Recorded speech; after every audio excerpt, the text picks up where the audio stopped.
operations. But Britain has long had concerns about Iran's nuclear program. Iran can never have a nuclear weapon. The United States has now taken action to alleviate that threat. A nuclear-armed Iran would endanger the immediate region and threaten the global community. This is a perilous moment in the Middle East, Madam Deputy Speaker. Waves of strikes between Israel and Iran have now lasted for 10 days, continuing overnight. I know the whole House will have in their thoughts the many civilians impacted by the fighting. I can confirm today this includes one British national injured in Israel. We've reached out to offer consular support. Madam Deputy Speaker, Iran has consistently failed to reassure the world that it was not pursuing a nuclear weapon. The House will recall Prime Minister Gordon Brown calling out Iran for perpetrating serial deception over years after exposure of the fortified Fordo nuclear site. Today, their enriched uranium stockpile is 40 times the JCPOA limit. Iran is enriching at 60%. Typically, a commercial nuclear reactor like that at Sizewell operates with uranium enriched at between 3 and 5%. Iran lacks any civilian justification for this level of nuclear activity, and the International Atomic Energy Agency Board of Governors has declared Iran in breach of their nuclear non-proliferation obligations. Mr. Speaker, as we respond to this fast-moving situation, our first priority remains the welfare of British nationals in Iran and Israel, and our staff on the ground. Our crisis teams in London and the region have been working round the clock. Israel has put restrictions on its airspace since Friday the 13th of June. The British Embassy in Tel Aviv and British Consulate in Jerusalem are open. All our diplomats remain in place, supporting British nationals. And we have bolstered the embassy in Tel Aviv with a rapid deployment team from the UK. We have been working closely with the Israeli authorities to prepare flights to evacuate vulnerable British nationals and their dependents. Yesterday, we launched a booking portal for British nationals. Today, as soon as it was possible to enter airspace. Mr. Speaker, I can confirm to the House that a Royal Air Force A400 has flown in to Tel Aviv and taken 63 British nationals and their dependents to Cyprus, from where they will be brought home this evening. Further flights will follow in the coming days, security allowing. We will prioritise those with greatest need and contact those allocated a seat directly. We will send updates on future flights to all British nationals registered with the Foreign Office, and I encourage all British nationals still in Israel and the occupied territories to register their presence so they receive our updates. These British nationals should follow instructions from the Israeli authorities. International land border crossings to Jordan and Egypt are open, and commercial flights continue from both those countries. Consular teams are on hand to assist British nationals who have crossed the border. In Iran, airspace remains closed and there has been a near total internet shutdown. Due to the security situation, we took the precautionary step last Friday of temporarily withdrawing our staff from Iran. The embassy is operating remotely, though our ability to support British nationals still in Iran is extremely limited. The House will know that the Foreign Office has advised against travel to Iran since 2019. Those seeking to cross Iran's land borders can contact the FCDO for assistance, including with additional paperwork. And British nationals in the wider region should also closely follow our travel advice.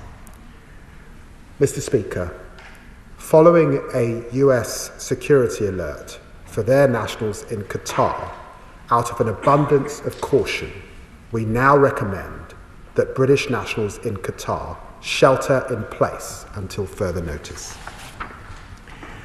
Alongside our consular teams, Mr. Speaker, our diplomats are fully engaged in trying to end this crisis. We can and we must find a negotiated solution. The window has narrowed, but the risks of further escalation are so great and the costs so considerable for Britain and all in the region that this is the government's priority. We don't yet know precisely how far the US strikes have set back Iran's nuclear program, but there remains the need for a durable, diplomatic solution. Strikes cannot destroy the knowledge Iran has acquired over several decades, nor any regime ambition to deploy that knowledge to build a nuclear weapon. That's why we've been working so intensively with the new US administration to reach a new agreement with Iran. Iran and President Trump's envoy, Steve Witkoff, held 5 rounds of negotiations. Britain joined France and Germany in 7 rounds of engagements with Iran as well. Even after the Israeli strikes, I travelled to Washington and then Geneva last week, meeting in the White House with Secretary Rubio and Witkoff. And then sitting opposite Iranian Foreign Minister Araghchi in several hours of talks, pushing for Iran to accept the diplomatic off-ramp. And directly after the US strikes, we've been at the heart of a collective drive with partners to get back to negotiations. My right honourable friend, the Prime Minister, has spoken to President Trump. I have spoken to Marco Rubio and Israeli Foreign Minister Saar. We have both been in touch with European and Middle Eastern partners. And this was why I spoke again to Minister Araghchi yesterday as well. My message for Tehran was clear. Take the off-ramp, dial this thing down, and negotiate with the United States seriously and immediately. The alternative is an even more destructive and far-reaching conflict which could have unpredictable consequences. Mr. Speaker, the situation presents serious risks to British interests in the region. Having moved in additional assets on a precautionary basis, force protection is at its highest levels. Be in no doubt, we are prepared to defend our personnel, our assets, and those of our allies and partners. We are closely monitoring how energy markets are responding to the conflict, and we have been extremely clear with the Iranians. Any action to blockade the Straits of Hormuz would be a monumental act of economic self-harm, making a diplomatic solution even harder. Mr. Speaker, we are also maintaining sharp focus on other conflicts in the region. First and foremost, the catastrophic plight of Gazans and the ongoing ordeal of the hostages and their loved ones, all fearing that this war leaves them forgotten. Today I met Ali Sharabi, held in chains by Iranian-backed terrorists, who was released from Hamas captivity only to discover they had murdered his family. Last week, Israeli Defense Forces recovered the bodies of 2 hostages, as well as that of Shai Levinson, an Israeli and British family killed on October the 7th, which Hamas has been cruelly keeping from their loved ones. And Palestinian civilians, 500,000 facing starvation, over 400 reportedly killed in recent weeks trying to access food, while Gazan hospitals have had to stop services vital for childbirth and emergency surgeries. This is appalling, Mr. Speaker. It's unacceptable and it must.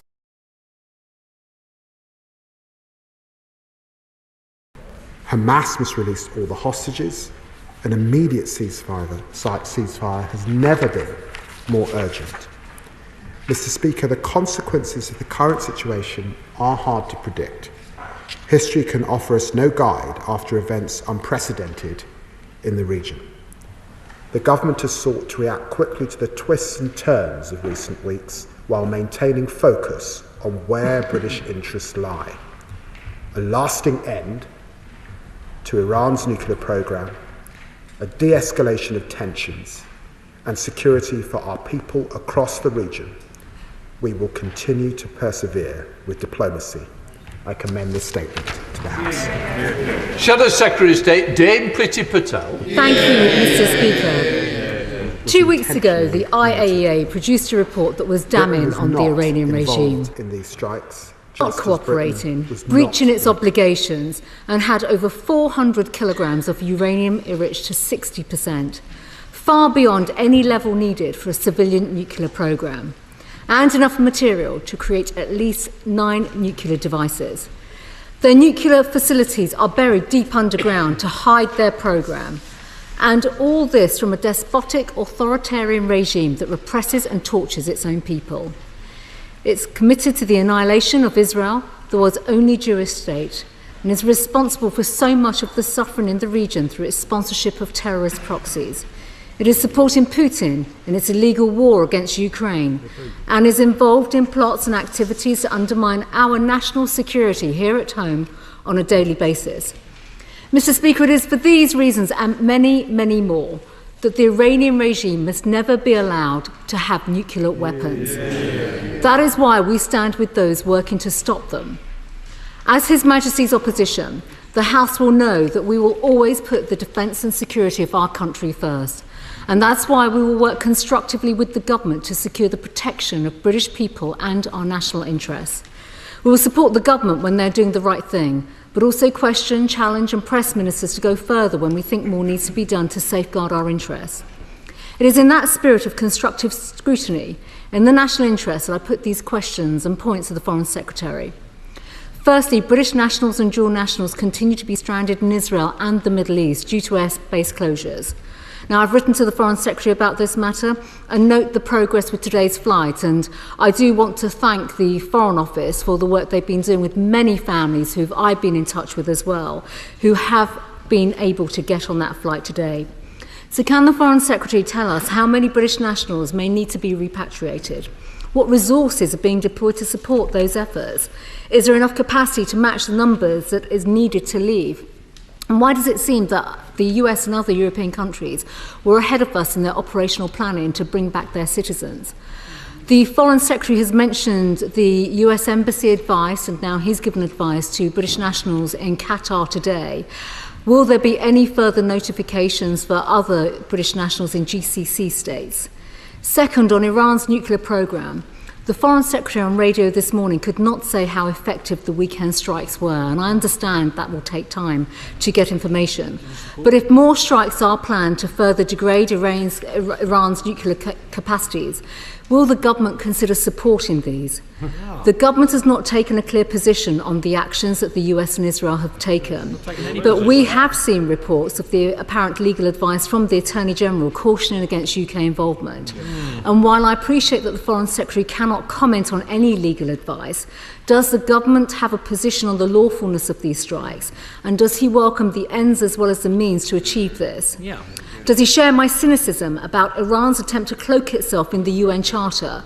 That's the same UN Charter it has undermined with its brutality for decades. And can the Foreign Secretary confirm if the US will be permitted to take action from Diego Garcia should future strikes on Iran be needed or actions to defend Israel? Or does the government think that there are legal barriers to the US in doing so? Third, with heightened tensions in the region, can the Foreign Secretary give an update on what further steps are being undertaken to safeguard British military assets in the region and our partners from any unwise military action taken by the Iranian regime? And I say this considering the reports that we heard about over the weekend with the arrest of a suspected Iranian spy plot targeting our base in Cyprus. Are we now stepping up efforts to protect bases? Fourth, what steps are being taken across government and with our police, counter-terrorism, security services to reassess the domestic threat levels? The Foreign Secretary cannot go into operational details, so can he give assurance on the robust action and disruptions to any potential Iran-backed plots that are underway?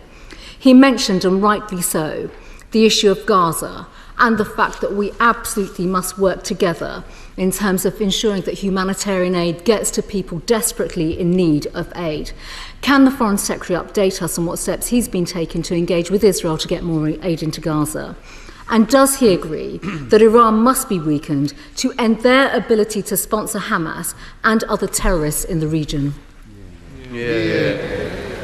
Foreign Secretary. Well, I'm very grateful, Mr. Speaker, to the tone and the cooperative context in which the Honourable Lady has made her remark, and quite rightly she has a number of questions which I will attempt to answer. But let me just begin by saying, fundamentally, we are in agreement that Iran and the regime in Iran can never have a nuclear weapon, and all of our efforts are designed to ensure that that is the case.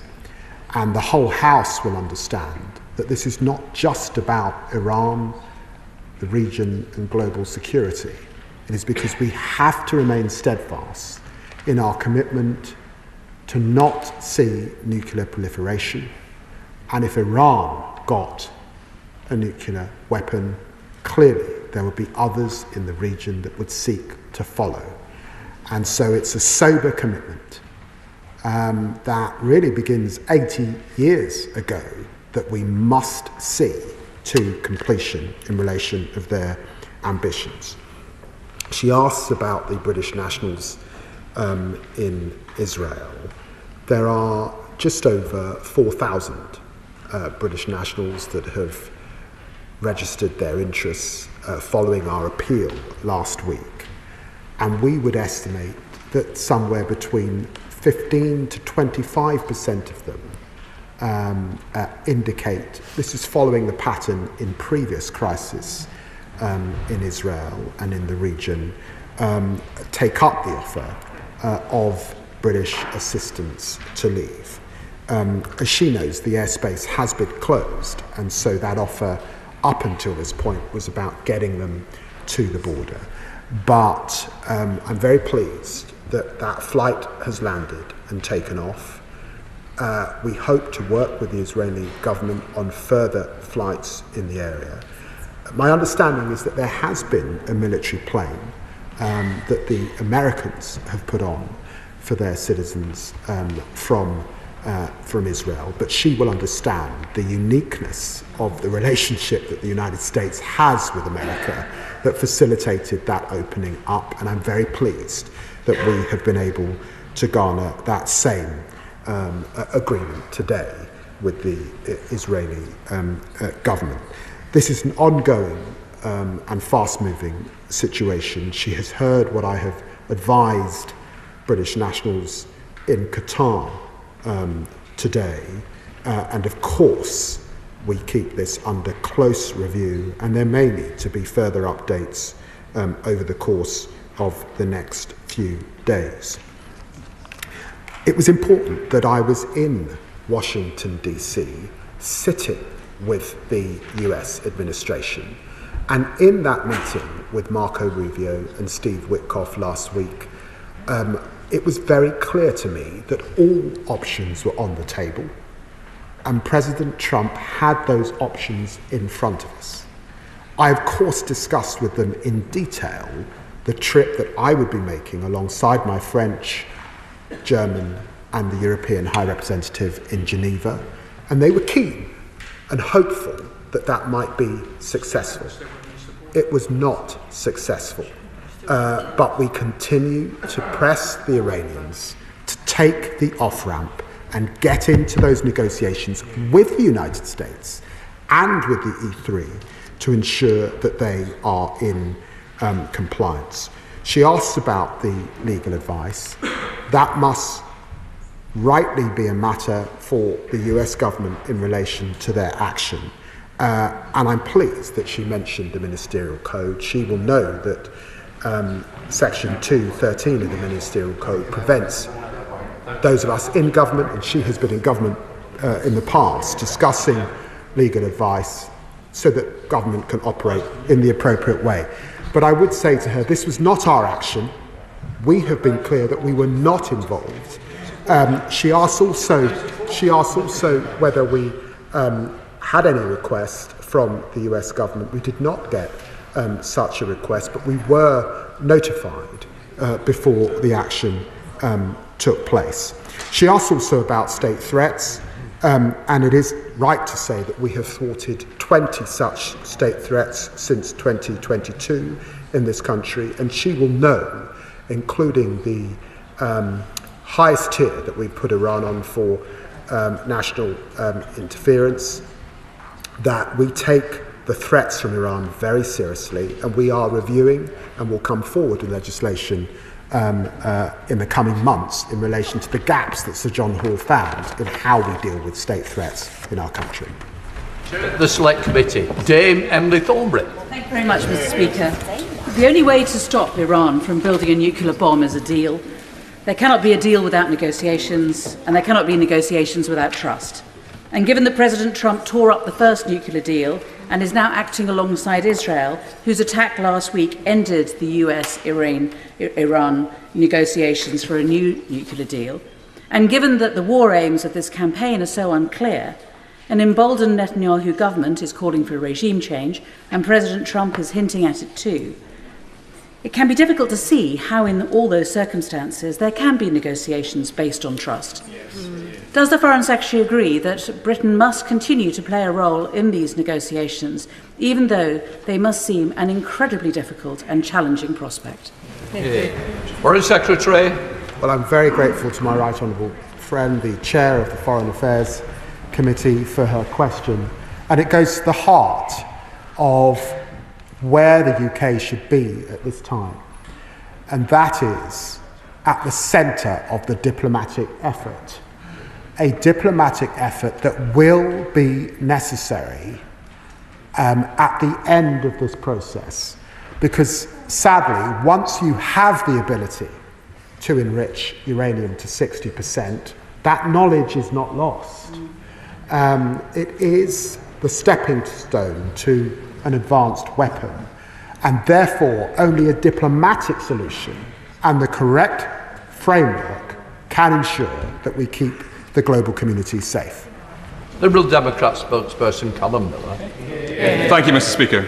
I also thank the Foreign Secretary for the advanced sight of his statement. On these benches, Mr. Speaker, we share in the condemnation of an Iranian regime that poses an existential threat to Israel and has terrorised its own people as surely as citizens from other countries around the world, including the UK. That is why we support the consensus in this House that Iran can never be allowed to have nuclear weapons. Yet it is not clear that military action by Israel and the US can provide the long-term lock on Iran's nuclear ambitions which we need. Following this weekend's strikes to develop weapons with what remains of their enriched uranium supplies, this should give pause to those on the Conservative and Reform benches who have breathlessly echoed President Trump's line that these strikes have been an unrivalled success. For instead of bringing security, Trump and Netanyahu's unilateral actions have increased uncertainty and the risk of a full-scale regional war. Their belief that might is right both further erodes the rule-based international order and undermines the prospects of containing Iran and other rogue states in the long term. This is not in the UK's interest. That is why Liberal Democrats have called consistently for the application of robust diplomacy, supported by IAEA monitoring and grounded in international law, as the only sustainable way permanently to limit Iran's nuclear ambitions.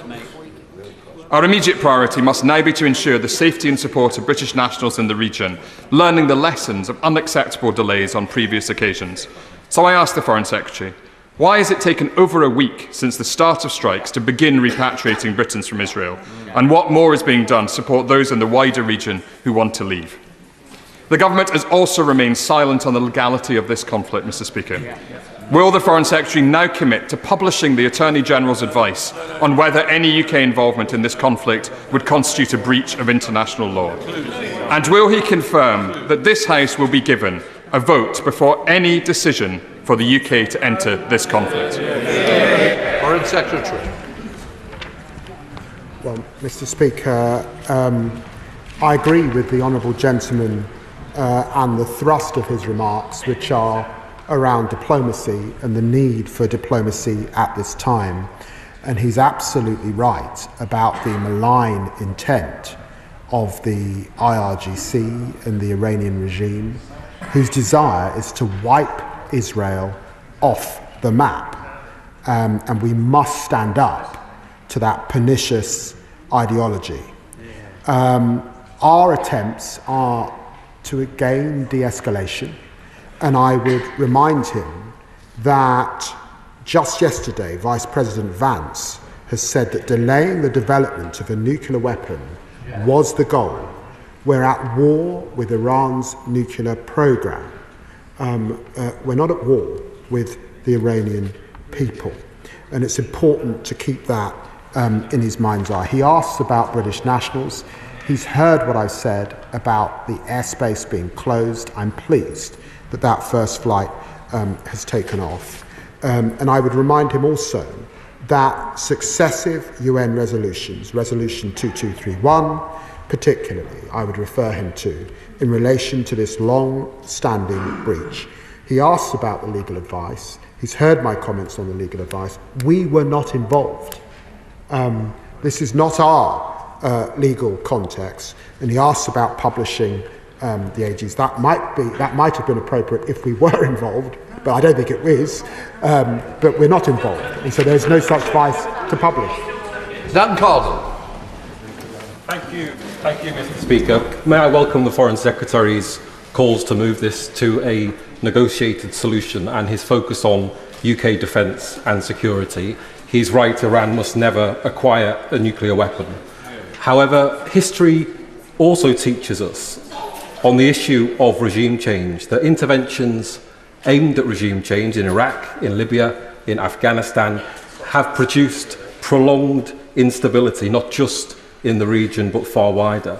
So what concrete lessons does he believe can be learned from this recent history in shaping Iran policy today? I'm grateful to the honourable gentleman, but he'll forgive me. I'm not going to enter into a history lesson from the dispatch box, except to remind him that on Sunday I achieved 25 years as an elected parliamentarian, and during the course of that period, of course, there has been debates about regime change. But I also remind him that the US has been clear that their attention is to target the nuclear threat, and we should keep that in mind. Sir James Cleverly. Thank you, Mr. Speaker. Will the Right Honourable Gentleman, the Foreign Secretary, concede now that the international community's unwillingness to take robust action through things like snapback and the JCPOA mechanism is part of the reason why Israel felt the need to take the initial strikes and for America to do likewise? I agree that ultimately diplomatic means will be the only long-term resolution to this, but that's not just about asking nicely for Iran to put its nuclear weapons away. It is about enforcing them and making sure they do through mechanisms. So will he ensure that if we're not going to be involved in military action, I understand the reason why we might not want to do that, we will ensure robust action is taken underpinned by things that will force Iran to do the right thing rather than just hoping that they will do the right thing? For his secretary.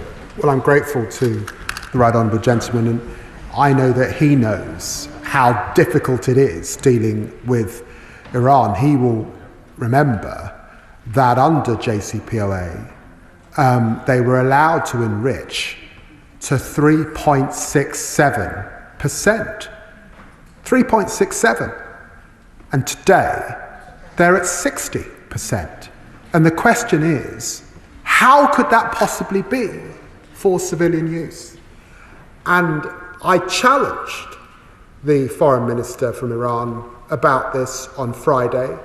We've had 7 rounds of negotiations with the Iranians, and those rounds begun under his government, and he would have been Foreign Secretary for a period when those begun, and they have obfuscated, they have deceived, and the time now is to get real. Uma Kumran.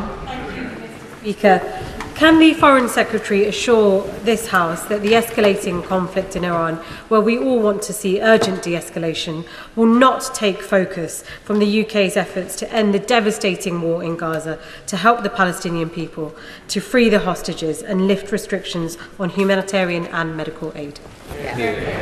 Foreign Secretary. Well, I'm very grateful to my honourable friend.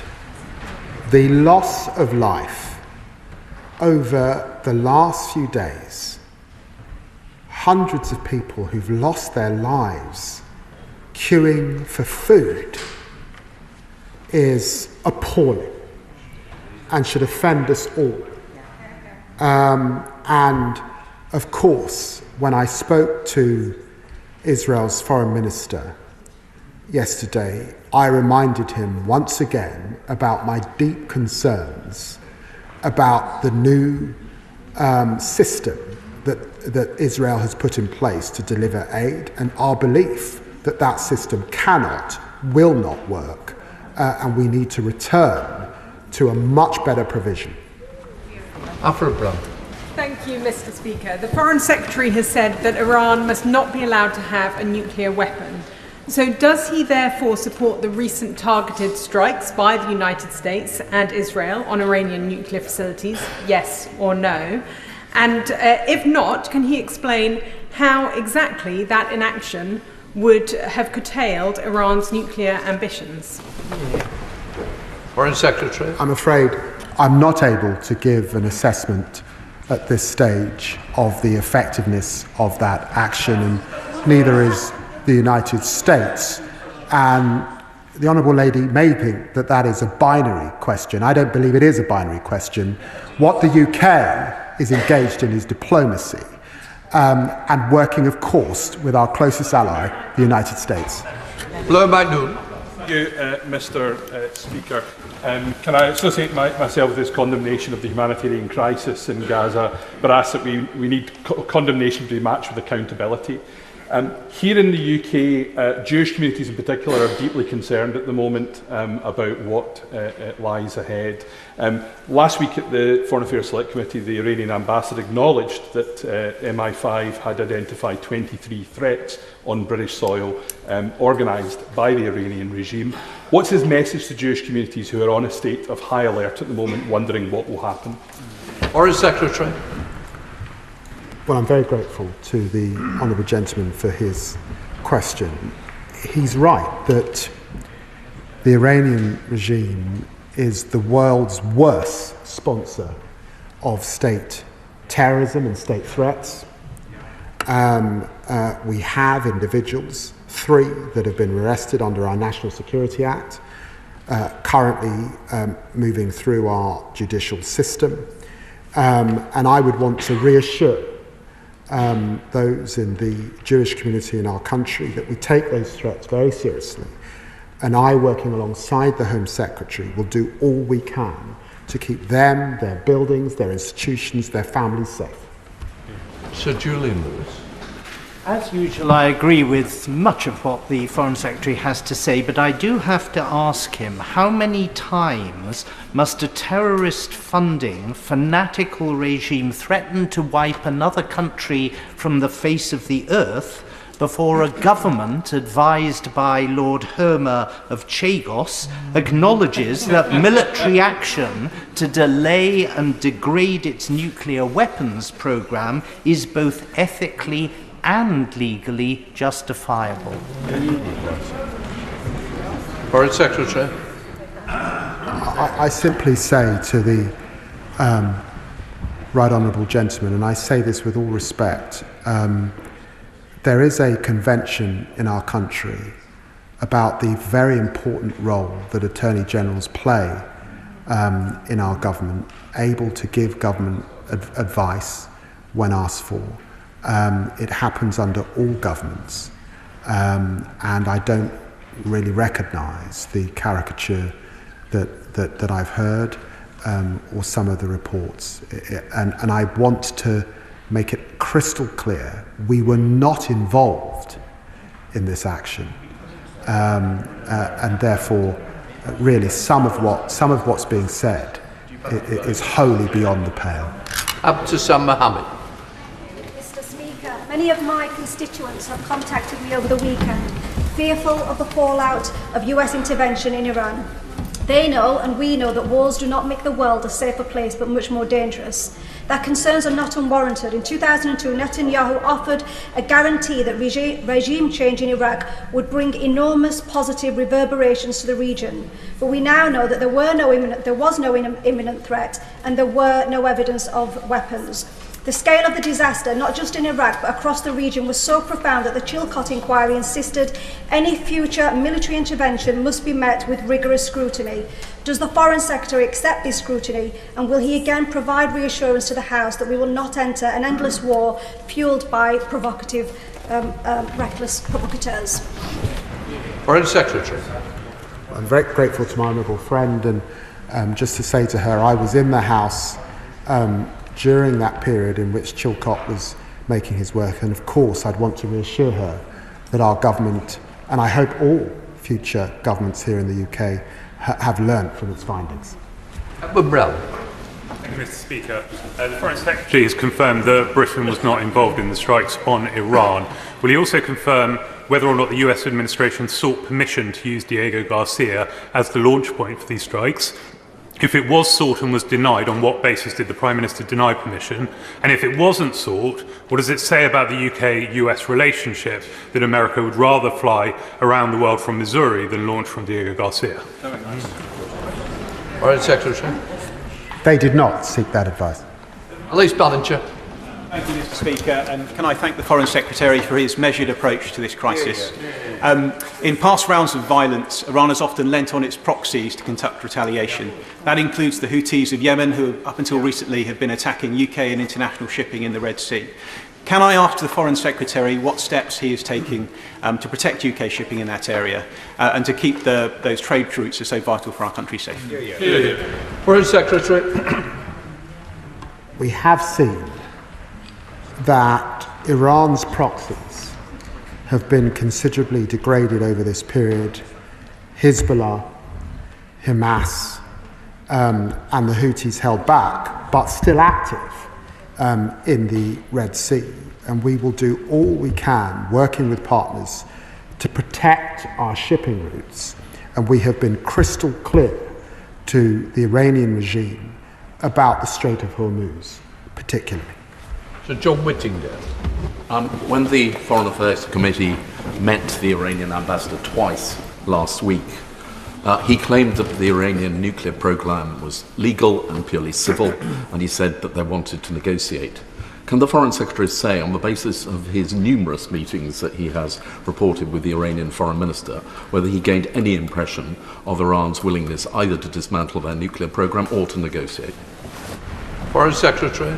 I'm very grateful for the Right Honourable Gentleman's question. It's the central question.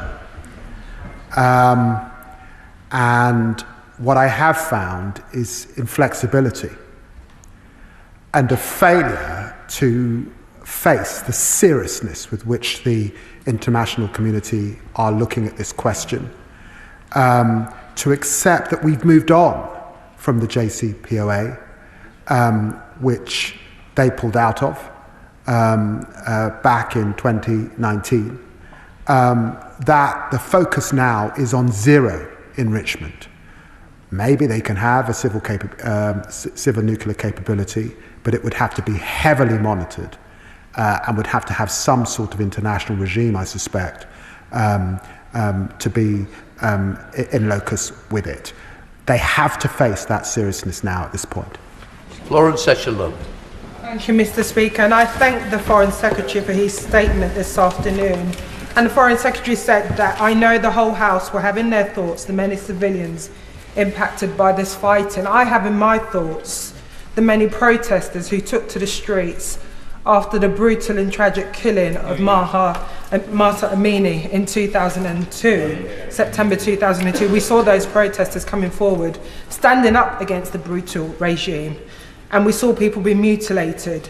And the last 20 years of intervention has shown that war and wider escalation will not help these people. It will not help the ordinary Iranians who are suffering under this regime. I've received many emails from my constituents, Mr. Speaker. My constituents said the priority should be to negotiate a peaceful resolution to the conflict and not supplying weapons to either side of the conflict. Further, to support the facilitation of aid to civilians impacted by this war. Can the Foreign Secretary assure me that the UK will not act immediately to follow in on any military action, and we will urge the US and Israel to de-escalate and to avoid targeting innocent civilians? Foreign Secretary. Well, I'm very grateful to my honourable friend for mentioning Maha Amini, a young woman imprisoned in Iran because of her appearance, killed in police custody, 20,000 people, many of them who protested, thrown in jail as a result, and 500 who effectively were murdered and lost their lives. That's the regime that we're talking about, and she's quite right to remind the House about that this afternoon. And I would refer her to the statements I previously made about our position on diplomacy. Stephen Flynn. Thank you, Mr. Speaker. For a lot of people watching and worrying over the weekend, they'll have seen many of the hallmarks of Iraq. Yet, despite that, the Foreign Secretary can't tell us whether he believes these strikes were the right thing to do or not. The Foreign Secretary can't tell us whether he believes that these strikes were legal or not. And the Foreign Secretary has failed today to outline whether this House would be given a vote on any potential military action in this conflict. Is he purposely treating the public as fools? Foreign Secretary. I've got to say to the honourable gentleman, he may just have got a soundbite, but I'm really on the nuclear question. I'm not going to take lecturing from the honourable gentleman. I'm afraid he's got a very sorry record in relation to that very serious matter. We have been very clear that diplomacy is the way, that de-escalation is our position. That's what you pursue if you're serious about foreign policy, and I'd recommend our approach to the honourable gentleman. Thank you, Mr. Speaker. May I first join the Foreign Secretary in thanking our brave service personnel from RAF Brize Norton for repatriating British citizens back from Tel Aviv. On this Armed Forces Week, I think we are all grateful for their courage and sacrifice. On Iran, let's be clear about the regime. It has killed thousands upon thousands, upheld brutal suppression of democracy, rights of women and LGBT plus people. It has demonstrated a consistent intent to sponsor terrorism and act through proxies and with violence in order to destabilise the region. But all military action must go through the process of international law, and it must be executed based on a plan and intent to return to democracy. Does my right honourable friend agree with me that we must do what we can to support de-escalation as soon as possible? Well, I'm very grateful to my honourable friend for his service in the RAF, and I'm sure he's thinking about former colleagues at RAF Akrotiri and across our two sovereign bases in this area, and about our bilateral defence partnership with so many countries in the region particularly. And I'm very pleased to make it crystal clear that the path through this is a diplomatic one, is for Iran to return back to negotiation and to recognise the power of the global community being absolutely clear. They cannot have a nuclear weapon. Bob Black. Thank you, Mr. Speaker. It's good news that the Home Secretary has finally decided, reportedly, to prescribe the treacherous terrorist group Palestinian Action. Now, given that she's done that at great speed after the attack recently, and the IRGC have conducted attacks or attempted attacks on this country multiple times, will he now use his powers to persuade the Home Secretary to prescribe the IRGC in its entirety? Foreign Secretary. Well, I'm grateful to the honourable gentleman, and the prescription question is always an issue for the Home Secretary in the decision that she's made today, it's important to stress that it's a process involving all the relevant agencies and their assessment in the activities.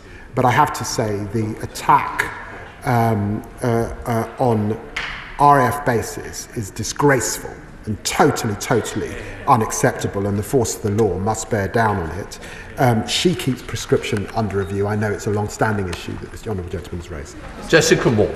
Thanks, Mr. Speaker. Can I thank the Foreign Secretary for this statement and acknowledge, like many constituents have this week, the intense diplomatic efforts of his teams in ever-changing and ever-challenging times. But I know they will also want to be reassured, given the absolutely intolerable situation in Gaza, that we will not let up on pressing in absolutely every way we can for more aid to get through and for an immediate ceasefire. And I know the Foreign Secretary said this last week and this week today at the statement, but please could he underline that again? Foreign Secretary. Well, I'm very grateful to my honourable friend, and this morning I sat in my office with Eli Sharabi, who managed to get out of a Hamas cell, but lost many family members during that journey.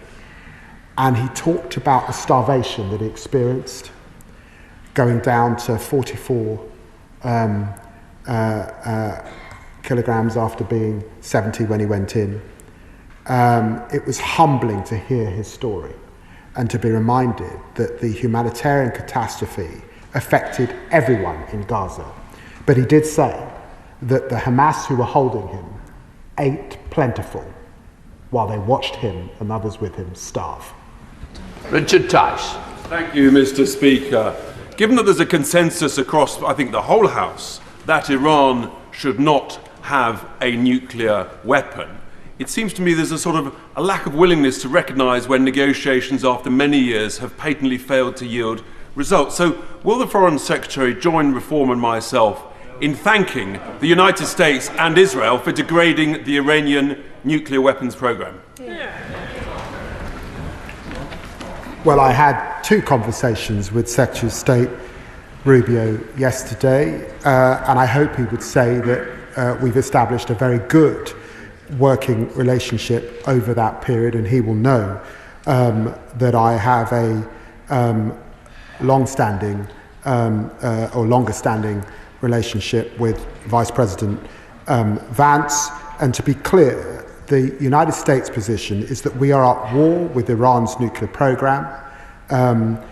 This was a targeted attack, and it's important to understand their efforts to degrade, but we have not yet had that assessment as to its effectiveness. Richard Burton. Thank you, Mr. Speaker. Iraq showed the grave dangers of following a right-wing US president into an illegal war for regime change. The consequences were hundreds of thousands of dead, mass destruction, mass devastation, regional chaos and wasted resources. Many fear that the same thing is happening now. So will the Foreign Secretary confirm that any such war on Iran for regime change would be illegal under international law? And will the Foreign Secretary confirm that he would oppose in UK involvement in any such intervention, in any such war? Foreign Secretary. Confident in my engagement with the United States and the discussions that I've had, including those in the White House last week, that this is not about regime change. And I should remind the honourable gentleman that the Israelis too have been clear that they are not attacking the civilian leadership in Iran. Sir Bernard Jenkins. Thank you, Mr. Speaker. It does appear that the House agrees with the government's objective that Iran should never have nuclear weapons, but the government is prepared to will the ends, but not the means. And it begs the question about who is really running the government. Why did Lord Homer's opinion on the legality of military action or UK involvement become public last week? Was it leaked? Was it briefed? And doesn't it demonstrate that the government is paralysed and divided over this question instead of leading from the front? Foreign Secretary. No. Laura Kirk-Smith.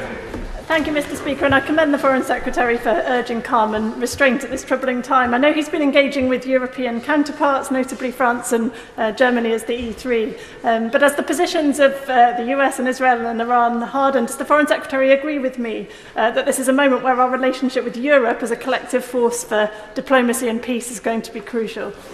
Foreign Secretary. I'm very grateful to my honourable friend. It was important for the so-called E3, the United Kingdom, alongside Germany and France, working with the EU's High Representative to make clear our concerns about Iran's nuclear ambitions to the Iranian forum and urge him to come back to diplomacy. And then all of us were on the phone to him again after the action. Of course, there's an important role for Europe, particularly as the custodians of the JCPOA, and because we have a decision to make about whether we will in fact snap back and impose a heavy set of sanctions on Iran if they fail to comply. Alan Maguire. Mr. Speaker. Last week and today, the Foreign Secretary said that the government's first priority is the welfare of British nationals, and I welcome this. Yet, my constituent, who was caught in Iran with her baby, received unfortunately no support from the Foreign Office and had to plead with officials at the port to evacuate to Oman. This was not a secure route, and another ferry was bombed along the way. She and her baby are now thankfully safe, but still seeking their way back to the UK without their luggage or any provisions for their baby. Can the Foreign Secretary outline what steps are being taken to ensure British nationals, like my constituent, can be repatriated swiftly and safely if they so wish? Secretary. Well, I'm very sorry to hear about the position of her constituent and her baby.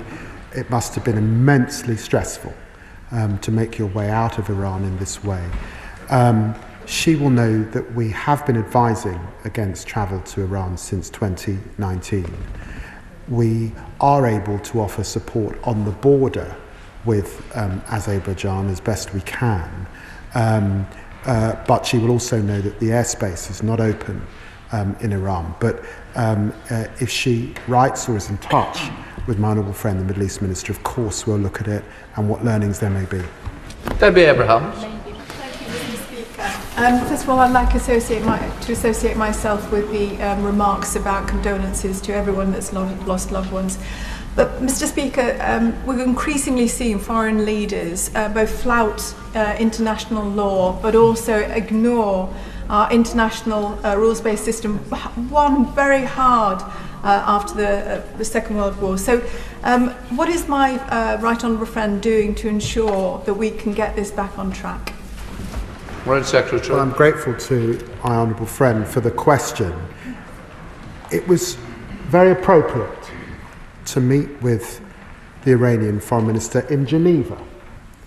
In so many ways, the home under the United Nations umbrella of the multilateral system and the rules-based order. And that is why we were with him as the E3 and as the EU to reinforce messages that we share with the United States and to try and broker, and we will keep trying, a diplomatic solution. Jim Ramsey. Thank you, Mr. Speaker. This morning, the Foreign Secretary was repeatedly asked if he considered the US's bombing of Iran to be legal. Now, while I'm sure everyone in this House recognises the brutality of the Iranian regime, his obfuscation in reply was clear, as is the refusal to say whether Britain would get involved in any capacity if the US falls deeper into a conflict with Iran. Can we have a clear answer from the Foreign Secretary now to that question? And can he clearly state that de-escalation must mean no UK involvement? Foreign Secretary. Can I just say to the honourable gentleman, we have UK nationals in the region. We have UK bases in the region and force protection that is its highest level. We have several thousand troops in the region. Of course their welfare is our priority. Of course we've moved assets in a precautionary way into the area. And of course we will work alongside our allies to protect them and to protect our people. I can give him that assurance wholeheartedly. Stella Creasy. Thank you, Mr. Speaker. I think we all share the concern of the Foreign Secretary to get back to how do we end the horrors that we are seeing in Gaza and a clarity about the dangerous risks that Iran presents. But that also means that we need to ask some difficult questions about how we get the negotiations going.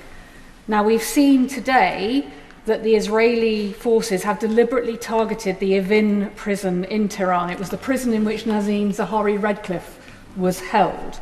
So what conversations has he had with the Israeli government about whether they are now moving to target non-military installations, and what does he think that would mean for the ability of negotiations to restart? Foreign Secretary. I'm grateful to my Honourable. Can I reassure her that I spoke to the Israeli Foreign Minister yesterday. I spoke to him briefly again this morning, and he reassured me that the targets, that the military targets, the nuclear facility, remains their objective and their focus at this time. Kit Walters. Mr. Speaker, thank you. Away from the headlines, as the Foreign Secretary said, hundreds of Gazans have been losing their lives. And let's be clear about what's happening. As tens of thousands of people daily walk miles to beg for food from American mercenaries, they're being shot at random in the street. Now, I think we've moved beyond in this House as asking the Foreign Secretary to actually lift a finger beyond mouthing the words to do anything about this. But I have a wider question. Does he envisage that the UK will play any sort of part in there being some sort of consequence in the future for these outright murders? Foreign Secretary. Can I say to the Right Honourable Gentleman, and I know the strength of feeling that he has on these issues and the consistency with which he has pressed these issues from the backbenches, can I reassure him that in the White House last week we did not just discuss the situation in Israel and Iran. I also discussed the situation in Gaza, and our discussion was about the chances of a ceasefire. The prospects of that ceasefire are currently with Hamas, deep in their system and in their tunnels, but I remain hopeful that we will get a breakthrough in the coming days and weeks, and that the suffering that we are seeing is alleviated. I'm aiming for 5 o'clock so we can speed up question and answer. Very helpful and good example. Louise Jones. Thank you, Mr. Speaker. When there was US offensive action against Iran 5 years ago, we saw proxy action taken against UK and US personnel deployed in the Middle East, where we sadly lost Lance Corporal Brodie Gillen. I don't expect the Foreign Secretary to give me details, but can he assure me that everything's being done to make sure that there is adequate force protection for those who are still deployed on behalf of this country? Foreign Secretary. Very grateful to the Honourable Lady for asking that question, and to give that reassurance, our highest levels of force protection to all our wonderful personnel, many of whom I've met, who are in the region. Can I thank the Foreign Secretary for his statement and also for emphasising the importance of restraint and de-escalation at this very perilous moment. But can I ask him what steps he's taking to try to align and coordinate his diplomatic efforts with those of our European and G7 allies in the hope of presenting this united diplomatic front? Secretary. Grateful for the question. I have spoken, of course, to our G7 allies over the course of the last few weeks. I've spoken to our partners in the region, the Levant, as well as the Gulf particularly, and I will continue to do all I can. And obviously NATO in the coming days will be another forum in which we can reach a common path towards diplomacy. As the Member of Parliament for the largest Jewish school in Europe, can I thank the Foreign Secretary for the assurances that he gave earlier on the community in this country being safeguarded. Can I also commend the way in which he has diligently pursued a negotiated outcome to this destabilised situation. He knows that it used to be said that the Israeli Prime Minister jumped to the tune of America. Now that it seems to be the other way round, what action will he take against Prime Minister Netanyahu specifically in order to stop the destabilization of the Middle East? Foreign Secretary. Well, I'm grateful for the honourable gentleman's question. We do have disagreements with the government of Israel, and he knows that a few weeks ago we sanctioned 2 members of that government. But I remain, and the government remains, a friend of Israel, able to work at many different levels.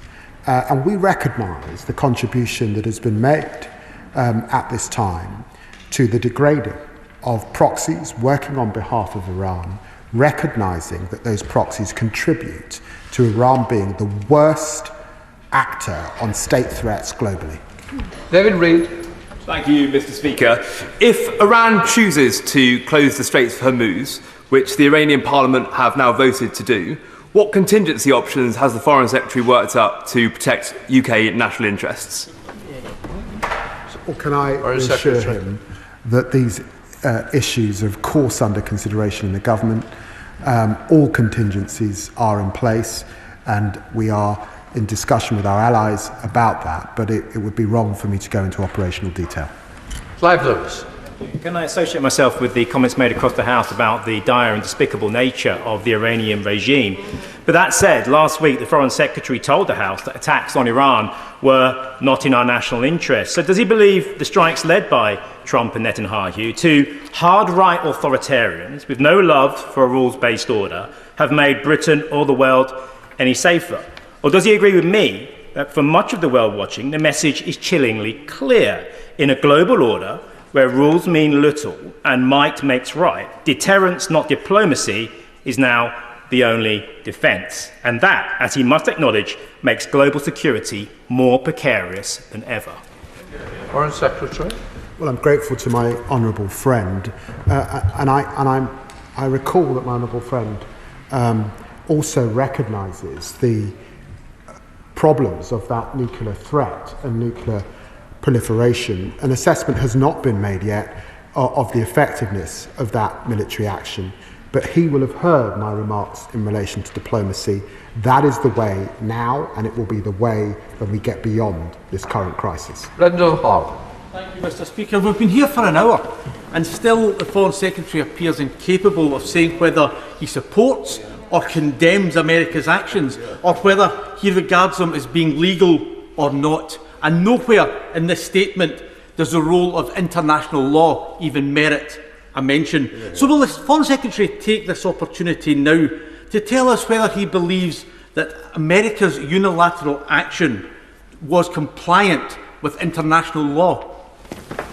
Foreign Secretary. Well, I've got to tell the honourable gentleman, I qualified and was called to the bar in 1995. I haven't practised for the last 25 years. It is not for me to comment on the United States' legal validity. I would refer him to Article 51 and Article 2 of the UN Charter, and he can seek his own advice. Rachel Maskell. Thank you, Mr. Speaker. My right honourable friend is right to focus on de-escalation and diplomacy. However, we know that the JCPOA did not curtail Iran's enrichment of uranium. So what learning will he take as he rebuilds the architecture for diplomacy to ensure that Iran cannot rebuild its nuclear enriched uranium? Well, I'm very grateful to my honourable friend. With Iran enriching at 60%, and the IEA saying that it has no credible civilian justification for this high enrichment level, she's quite right. And therefore the debate has moved on, and it's moved on to zero enrichment. Sir Gavin Williams. Thank you, Mr. Speaker. Can the Foreign Secretary make it clear to the House that if the United States needs to take further action to degrade and destroy Iran's nuclear capabilities, and if they request to use either Diego Garcia, Cyprus or any other British military facility, that we will make sure that that is available to them. Can I say to the right honourable gentleman that in my discussions with the United States and with Secretary of State Rubio, and I think he saw this from the thrust of the press conference that was held in the United States yesterday, that is not their intention. He will know that they are assessing now what has happened, and they are hoping that it has been a targeted response, a single response. That is the thrust of what we're being told by the United States at this time. John Crane.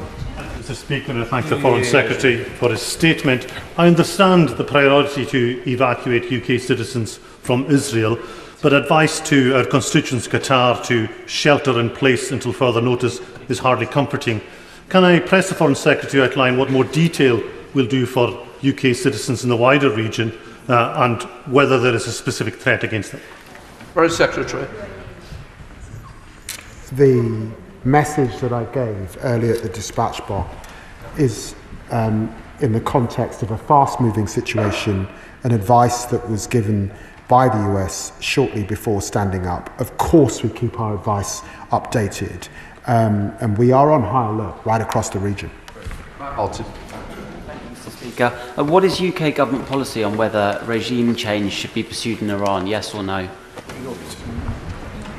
Foreign Secretary. I said that in talking to Secretary of State Rubio, in talking to Vice President Vance, in talking to Envoy Steve Witkoff, that is not the objective of the United States. And of course, it is not our belief that it's for us to change the regime of any country, that it must be for the people themselves. Ian Byrne. Thank you, Mr. Speaker. It's absolutely right to call for de-escalation at this extremely dangerous time. However, the Foreign Secretary will know that the United States attack on Iran has raised serious questions if it was a violation of international law. Israel's genocide in Gaza and its occupational settlements in the West Bank is, of course, also illegal under international law. So can the Foreign Secretary tell me if the government still professes to believe in the international rules-based order, or are we now admitting we are content to support countries who act outside it? Foreign Secretary. Well, I'd refer the honourable gentleman to what I said in the chamber this afternoon. Of course we believe in the rules-based order and international law. That was precisely why I was in Geneva on Friday for 7 hours, attempting to get Iran to comply and get back around the negotiating table. Jeremy Corbett. Thank you, Mr. Speaker. This morning on the radio, the Foreign Secretary told us of his adherence and support for the Nuclear Non-Proliferation Treaty and used that as an argument for the bombardment of Iran. Has he said anything to Israel about its illegal holding of nuclear weapons, its possession of a delivery system, and obviously the danger to anybody if there is a nuclear-armed neighbour who may well use them? What has he actually said to the government of Israel about their nuclear weapons? Foreign Secretary. I want to recognise that the right honourable gentleman has been campaigning on these issues over many, many years and has taken strong positions on nuclear proliferation.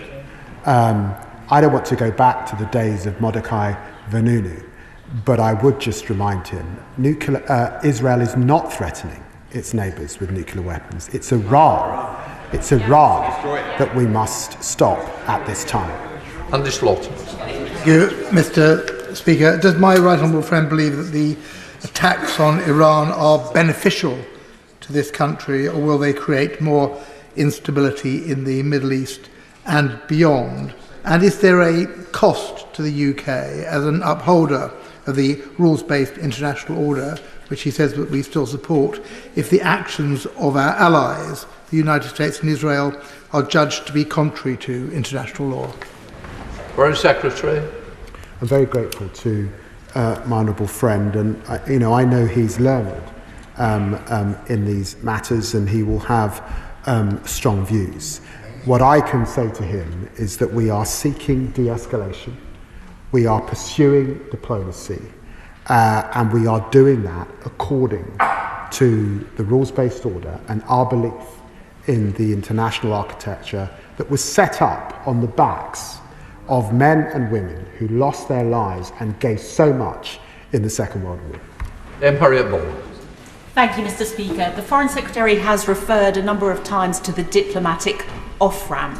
So can he confirm to the House that the diplomatic off-ramp, the request of the United Kingdom to Iran, is that the regime change its stance and finally recognises the right of our ally Israel to exist? I can. Of course, it should recognise the right of Israel to exist, and it should work with the United States and the E3 particularly to ensure that it is putting whatever has been developed beyond use. Luke Akers. Mr. Speaker, over the past decades, Iran and its terrorist proxies have effectively colonised 5 Middle Eastern countries and used them as launching pads for attacks against Israel. Iran's been goading and indeed preparing for a conflict with Israel for decades, including the genocidal intent behind its nuclear weapons development. How will the UK support our many allies in the region, Arab countries as well as Israel, facing similar threats from the Iranian regime? Foreign Secretary. Well, I'm very grateful to my honourable friend, and can I remind him that we have the strongest of bilateral defence relationships with Jordan, Saudi Arabia, Oman, UAE, Qatar, Bahrain, Kuwait, Iraq and Lebanon at this time, and they can rely on us. Ayab Khan. Thank you, Mr. Speaker. But forgive me, Mr. Speaker, I've got to press the Foreign Secretary on this point. A lot of honourable members have asked him specifically whether he supports the attack conducted by the United States. He's refused to answer that question. Is it because, like many of the British public, realised that it was an illegal attack on Iran? Foreign Secretary. Well, I said on the radio this morning, and let me say again, I will continue to work with our closest ally to ensure that Iran never gets a nuclear weapon. Thank you, Mr. Speaker. I welcome Secretary of State's calls for a durable diplomatic solution. No one benefits from this conflict continuing. Will the Foreign Secretary outline what steps the government is taking to ensure peace and prevent war in the region, particularly guaranteeing that the Strait of Hormuz remains safe for LNG and oil tankers? Securing this vital trade route is essential for global stability and global economic security, including Iran's. Foreign Secretary. I'm very grateful to the question from my honourable friend, and that's because many members of the public beyond this chamber will be worrying about the risk on inflation of an oil shock particularly, and will want to be reassured that the government is doing everything it can to be clear to Iran that it cannot blockade the Strait of Hormuz, it cannot mine the Strait of Hormuz, it must not do that, and we of course will act with allies to prevent such an occurrence if it were to occur. Greg Smith. Thank you, Mr. Speaker. It seems for an hour and a quarter we've been going round in circles, in that in answering questions, the Foreign Secretary has rightly pointed out that diplomacy has failed to stop Iran reaching 60% enriched uranium. Likewise, he has rightly acknowledged that diplomacy has failed to stop Iran spreading terrorism and sponsoring terrorism around the region, yet each time he's concluded in a hope of greater rounds of diplomacy to solve this, and hope is not a strategy. So at what point will the Foreign Secretary acknowledge that there probably can be no diplomacy within a regime that is so brutal to its own people and that just won't listen? What's the alternative? The honourable gentleman is a bright man. He knows that once a country has acquired the means to enrich to 60%, the expertise exists, and only a diplomatic solution can create the framework to eradicate and control that expertise. And that is why, in the end, this can only be dealt with diplomatically, and it's why President Trump is urging Iran to return to the negotiating table. David Taylor. Thank you. Mr. Speaker, as well as the Iranian regime's threat to Israel, the Iranian regime has also supported Assad to kill 500,000 people in Syria, including Palestinians, and supplies Putin with the drones he is currently using to massacre people in Ukraine. We must also remember, of course, that it persecutes its own people, including human rights activists. And just as ministers have, I'm pleased to say, engaged with Syrian activists in the UK to hear their views on the future of their country, can I ask ministers and the Foreign Secretary assure me that they will engage with human rights activists and democracy activists here in Britain to help guide their approach going forward? Well, I'm very grateful to my honourable friend's question. His articulacy is spot on, and I can give him that undertaking between myself and the Minister for the Middle East. Thank you, Mr. Speaker. We talk weekly in this place about Russia's illegal bombing of Ukraine. Now, Russia may not be a close ally like the US, but presumably, if international law applies to that, then the US bombing of Iran would likewise be illegal under international law. If not, then could the Foreign Secretary explain why international law would apply differently to the US and where that leaves us if this conflict escalates in the region? I say gently to the honourable lady, one should always be wary of moral equivalence. Russia invaded a sovereign country, and for the last years has been firing rockets into that country, aided by Iran. And we will continue to stand up to Putin's abysmal aggression, and of course he should be held to account. Thank you, Mr. Speaker, and I thank the Foreign Secretary for his continued clarity that the UK has not been involved in this military action in the Middle East, and thank him and his team for all their diplomatic efforts on de-escalation. I agree with what he said about the horrific situation in Gaza, where in the last week more than 100 Palestinians have been killed while starving and waiting for aid. He said he's pressed the US and Israel on this in the last week. Can I ask if he's continuing to discuss this and press for action together with France and Canada? And given his remarks about UK citizens in Qatar, what can he say about conversations with the Gulf and Jordan on protecting our citizens, assets and others there should it be needed? Well, I'm very grateful to my honourable friend. Yes, I've liaised with Jordan, I've liaised with Gulf partners. I will be speaking to the UAE very shortly, later on today. We will work with them to keep them safe, and she's absolutely right to put on record our deep concerns about those who've lost their lives in Gaza just over the last few days. And Spencer. Thank you, Mr. Speaker. I thank the Foreign Secretary and his department for the work they're doing to protect British citizens here and abroad. What does he think needs to happen for Iran to abandon its ambitions to build and deploy a nuclear weapon? Iran has got to recognise that it's lost its air defences. That it's my belief that its friends in Russia and China will be not rushing to its aid, that its proxies are degraded, and the international community is firm. They cannot have a nuclear weapon. They have now got to come back to the negotiation table. We've got to put in a framework that deals with the stockpiles, that deals with the centrifuges, and deals with enrichment of 60%, and deals with the problem of ballistic missiles. Jacob Collins. Thank you, Mr. Speaker. I thank the Foreign Secretary for his statement and for his level-headed approach in calling for de-escalation. He's spoken about the further threat of escalation with the closure of the Strait of Hormuz, which, of course, he knows a large proportion of the world's oil supply flows. Can he say more about how he will protect UK households and businesses from these potential rising oil prices? It's important that we de-escalate at this time. It's important that diplomacy prevail. And of course it's important that we work with our allies for every contingency. So I'm not in the business of talking up fears about a shock in oil prices, but working to reassure the British people that we are doing all we can to see that that eventuality does not come to pass. Robin Swan. Thank you very much, Mr. Speaker. Iran must never have a nuclear weapon, is something this House has agreed on.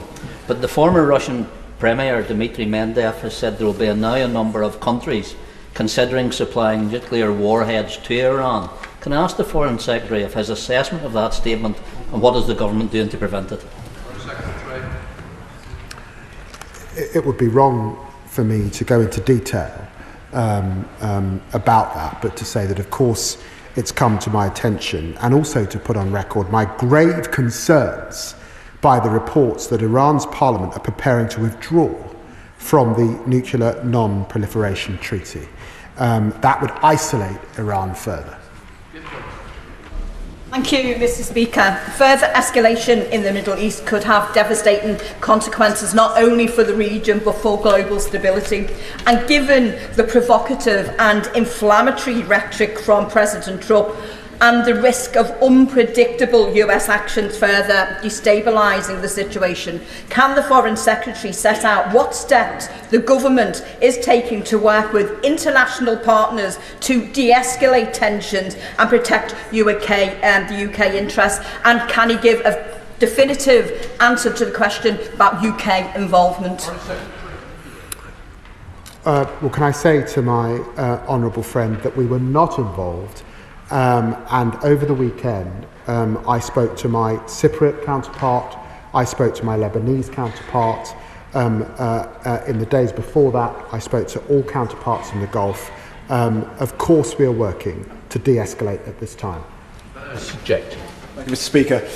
In the event that Iran does launch a retaliatory military strike against the US, what does the government believe our Article 5 obligations would be with regards to military support for the US, and how will that change if the location of the attack is in the region? Well, can I refer him to 213 of the Ministerial Code? Thank you very much, Mr. Speaker. With his 25 years of parliamentary service, the Foreign Secretary will no doubt remember when Tony Blair told us that Iraq had weapons of mass destruction and were a grave threat to international security. And then, of course, we followed America into an illegal war in the Middle East. And if the Prime Minister were to go down that same road, then he will be wrong also. Is it not overdue that the government followed an independent and, as Robin Cook memorably said, an ethical foreign policy, one created here and not in Washington, DC?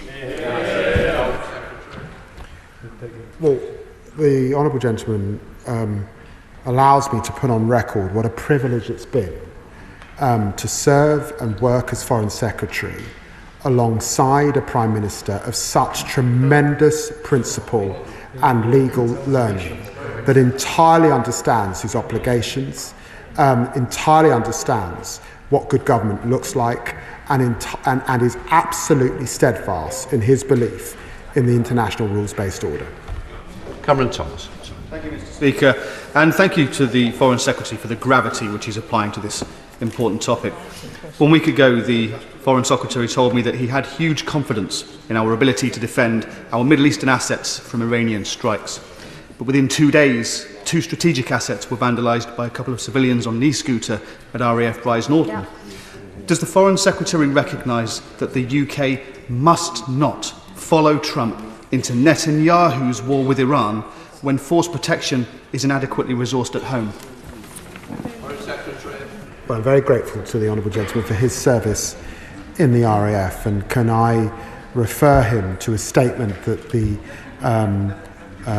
Armed Services Minister will shortly be making in the House about the security of our sovereign bases. Alex Sub. Speaker, just a week ago we were here calling for de-escalation due to so many civilian deaths, but in the last week we have seen an escalation with so many more civilian deaths in Israel, in Gaza, in Iran. We know it's much easier to get into a conflict than to conclude it. If the justification for military action is now a nuclear weapons programme and being a threat to your neighbours, how many other nations fit that category? Isn't North Korea another country with an even more advanced nuclear weapons programme? Where is Article 51, the UN Convention, now in terms of justification? Well, my honourable friend's question goes to the heart of why it would be a travesty for Iran to withdraw from the Non-Proliferation Treaty, and why we must work to ensure that Iran does not become a North Korea. It must never have a nuclear weapons programme, and we will do everything to stop that happening. David Simmons. I'm grateful, Mr. Speaker. The family of my constituent, Katie Solomon, have been in touch to share their fears about her as she shelters from Iranian attacks in Israel. And my constituent, Mehdi Mosleh, has told me about how his life in the UK started as a refugee from the Iranian regime. So can the Foreign Secretary tell my constituents in the House why, given Iran's record, he is finding it so difficult to follow the Prime Minister in welcoming the actions of our allies in seeking to reduce the risks posed by the Iranian nuclear programme? Well, can I say to the honourable gentleman that he will recall that in representing my constituency in Tottenham, I have the Stamford Hill area of London, which is the home of many in our Orthodox Jewish community, many of whom are in Israel as we speak, sheltering too in their bunkers. So the picture he paints is one that I recognise, and it's why I'll do everything I can to work with them and protect them. Mr. Speaker, and I'd like to thank my right honourable friend for his statement. Dozens of people from my Hendon constituency have been stranded in Israel and Iran. I thank the Foreign Secretary for his hard work on this issue, and it's good news that the first flight has already occurred. Can he say more about the timeframes for potential future flights, and also say more on what is being done to support those looking to leave Israel by land, borders or by sea? I updated the House about our rapid response teams that are working in Israel and at borders for those who are able to journey to the land borders in Jordan and Egypt to leave. We have a flight in the air as we speak, and I expect that there will be further flights in the coming days, but it does depend on airspace and how those days look. Good job. Thank you, Mr. Speaker. I thank the Foreign Secretary for a statement in which he says that he's been crystal clear with the regime in Tehran. I hope he's been a lot clearer with them than he has been with the House today, because I'm going to give it one more go, because I genuinely don't understand why he can't answer this question. Does His Majesty's government support or oppose US military action against Iran at the weekend? His Majesty's government will continue to work with our closest ally, as I was last week in Washington, D.C. Mr. Scott Arthur. Thank you, Mr. Speaker, and I do thank the Foreign Secretary for his energy he's invested in de-escalation because it's the only moral route out of this conflict. And I thank him also for reassuring us that UK forces aren't involved and not giving up for the plight facing ordinary Gazans. There's 90 million people in Iran. Just under 10 million of them are in Tehran. There's reports of many of them trying to leave the country, and this will be made worse by the reports around the speculation around regime change. There's also reports that Turkey and Pakistan might be closing their borders to refugees. Is this something he's keeping a watchful eye on, and has he discussed it with our international partners? Well, I'm very grateful to the honourable friend for the question, and it was why I spoke to our ambassadors and teams across the region this morning, because I recognise that this is a worrying and stressful time in all of those areas, which is why my central message and task is to de-escalate. We need more light and less heat. If I heard the Foreign Secretary correctly, he said that the UK would act if Iran sought to block the Strait of Hormuz. Did he mean act militarily? And then under what other conditions would he consider military action? And what would he say if the Americans turned to this government and asked them for support in any military adventure to do with this conflict? It would be quite wrong for me from this dispatch box to get into eventualities and operational matters at this time. But be reassured that all contingencies are in place to keep our people and to work with our allies to keep the region safe. Adam. Thank you, Mr. Speaker. The most in-depth study ever conducted on the casualties of the war on so-called terror was conducted by Brown University in America. They found that directly or indirectly, over 4.5 million people lost their lives. 4.5 million people partially lost their lives because of what was voted for in this House. So can the Minister agree with me that the only resolution to this conflict is through diplomacy? And can he assure the House he will not follow the previous Labour government and the previous Labour Prime Minister Tony Blair's mantra when it comes to America bombing Middle Eastern country is with you whatever, and lead this country and the world into the abyss? Well, I can restate, as I have throughout this afternoon, that diplomacy is in the way, and I can remind him that our government and successive governments have learned from the Chilcot inquiry. Speaker, why should the House of Commons and the country that we represent not be entitled to know whether their government supports or regrets the American action? And doesn't equivocation in that issue bring succour to those we say must be robbed, quite properly, of their nuclear potential? I think the people of Britain are entitled to know that we were not involved in this action, that we work for diplomacy and de-escalation. That is why I was sitting in the White House last week. It's why I was in Geneva on Friday, and it was why I was at a COBRA meeting and making a round of calls to allies and partners to de-escalate at this time yesterday. Sarah Poach. Thank you, Mr. Speaker. Does the Foreign Secretary, is he able to explain to the House whether the United States felt unable to use the Diego Garcia base and have to refuel in a highly dangerous operation 3 times because of that, because of your deal that you did with the Mauritians that would then tell the Chinese, that would then tell the Iranians? The Honourable Lady has got to get off social media and has got to get some help. Has got to get some help because she's swallowing conspiracy theories that should not be repeated in this House. Ellie Johns. Answer the question. Thank you, Mr. Speaker. The Iranian regime has long been a threat to peace, democracy and human rights, but the unilateral, illegal and dangerously provocative Israeli and now American attacks have made a tense situation extremely perilous and are completely outside international law.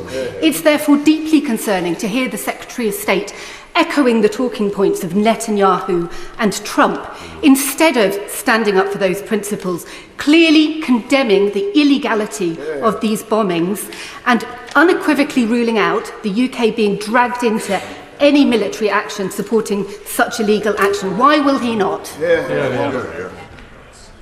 I'm focused on Iran's desire for a nuclear weapon. I'm focused on the UK's solemn obligation to stop that happening. And I am focused on the diplomacy that is required to bring that about.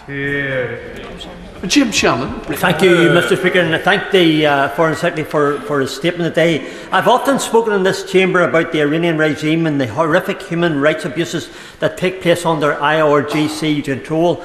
I have nothing but admiration for the steps taken to destroy Iranian nuclear armament by our US and Israel allies. These are steps that we must support. So will the Foreign Secretary confirm that the UK stands shoulder to shoulder with the US and Israel as they do what needs to be done, and further that we send a message to Iran that retaliation in any form will not be acceptable and they will face the might of the best armed forces in the world, that is the British Armed Forces. I can reassure the Honourable Gentleman that of course we stand with our allies in the United States and indeed in Israel in facing down the repeated threats from Iran, an existential threat of course to Israel, but a destabilising in the neighbourhood. Of course we will stand up to them. Right, let the front benches change it.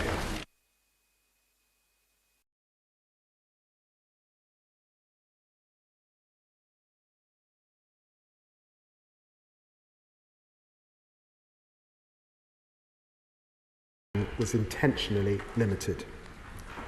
Britain was not involved in these strikes, just as Britain was not involved in Israel's operations.